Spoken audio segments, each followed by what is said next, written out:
Just figuring out things like how to use the bus system and how to pay bills and how to bank in Korea and how to do this, how to do that. Yeah, we're not gonna talk about the banking. We're not gonna even talk about the banking. I'm the one that like helps set her up. Like... yes. She's like, this is why we need young blood. Okay, I need young blood because I'm getting old. Okay, I'm getting old and delirious.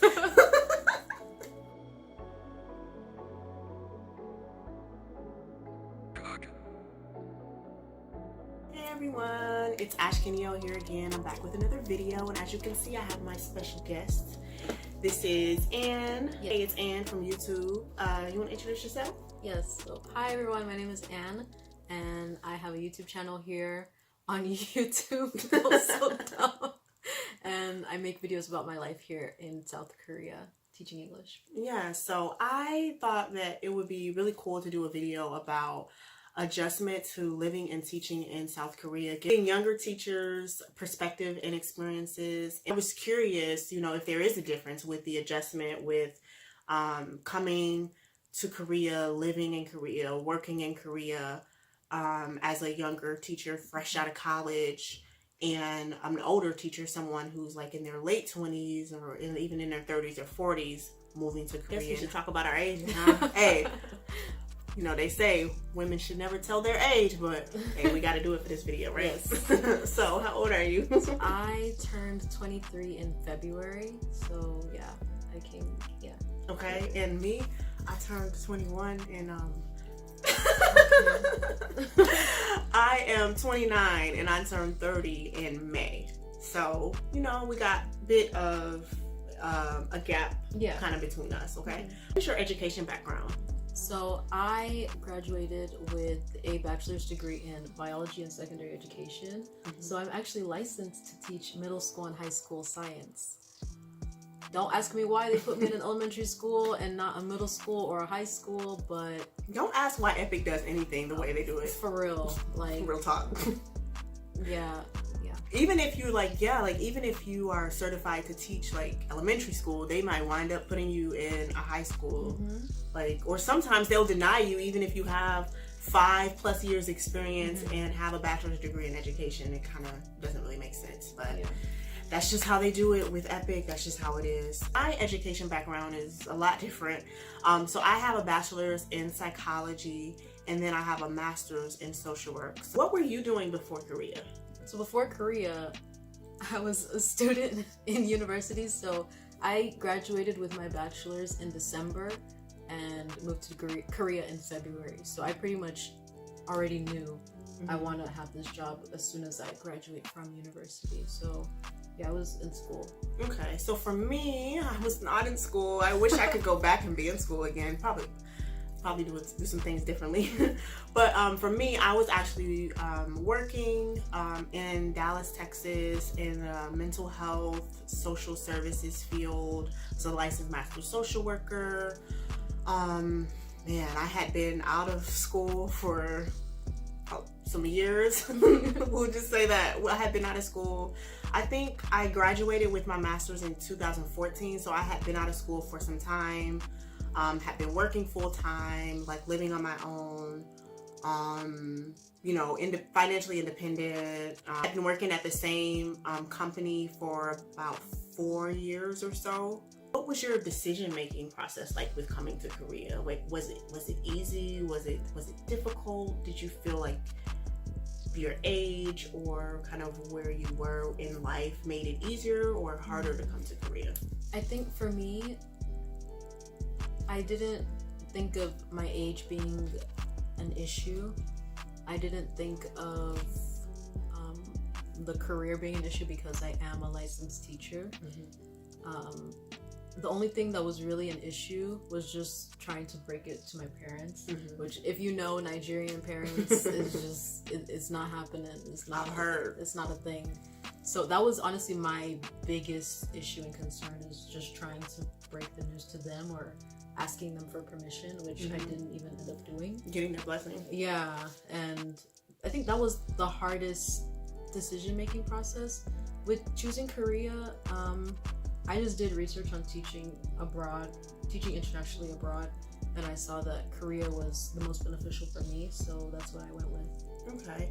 So for me, the decision-making process was different just because I guess I was at a different place in my life. I wasn't in college anymore. You know, I was working full-time, had an apartment, I was on a lease, I had furniture and, you know, decorations and a car and, you know, a job and a license in my field, and I had a lot of attachments, I guess, per se, attachments to many things. I remember when I was going through the process, I was always wondering, like, is this worth it? Like, I felt like so much was on the line, like leaving that financial stability, like working a job, which actually months later, like that company closed down. So it worked out. It worked out, you know. Like, I just felt like I had so many attachments, being just someone older and just wondering, like, is this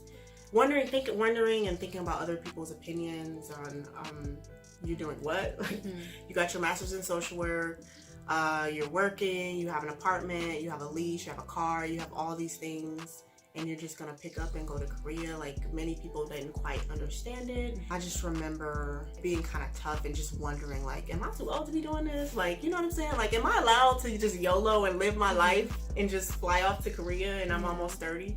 Like, should I have done this? I remember wondering, like, man, like, should I have done this when I was, like, in my early 20s? Like, maybe I should have did this right after I left undergrad, or maybe I should have did this right after I finished grad school, and it would have been an easier decision. It's so interesting. I was thinking that about my age, but I was actually watching another YouTuber's videos who was, like, 24, who came to Korea, and they were saying that they were wondering if they were too old to come to Korea, and they were 24. So that made me go, wow, like, everybody has kind of got their own stuff, it has their own insecurities, and has their own, like, kind of, I guess it could be called like a cultural timeline of where you're supposed to be at a certain age. And so it just made me wonder, like, how everybody kind of adjusts to come into Korea based on, like, their age and where they are in life. How would you say your adjustment has been? Honestly, I think my adjustment has been really good. I haven't really had, like, bad culture shock or really bad homesickness. I do get, like, sometimes where I'm like, I miss home, I miss food, I miss my boyfriend, I miss my family, but it's not bad enough to the point where I'm just like, I'm gonna drop everything and go back home. Like, I think my adjustment has been really good. I know not everyone else can say that, so I'm really, I don't know what it is or what it is that made my adjustment really good. I guess because I'm Nigerian, so I'm kind of used to, like, being used to different cultures and knowing that my culture is different from the typical American culture. So I guess that's why it wasn't that bad for me, but I don't know why it's been good for me. Yeah, and I would say for me, overall, my adjustment has been okay. I've had, like, the typical things that everybody goes through, like at school with nobody talking to you, and you know, not finding a lot of things out, like, last minute, or sometimes co-teachers not coming to class, and just figuring out things like how to use the bus system and how to pay bills and how to bank in Korea and how to do this, how to do that. Yeah, we're not gonna talk about the banking. We're not gonna even talk about the banking. I'm the one that, like, helps set her up. Like, yes. She's like, this is why we need young blood, okay? I need young blood because I'm getting old, okay? I'm getting old and delirious. So, like, I would say overall my adjustment has been okay, but there are things that I noticed that have been, like, just a struggle with. Like, I always wonder, like, is it because I'm older that I feel like I'm kind of, like, going back into infancy, you know, coming here, like, being before, you know, being in America, paying our own bills, being independent,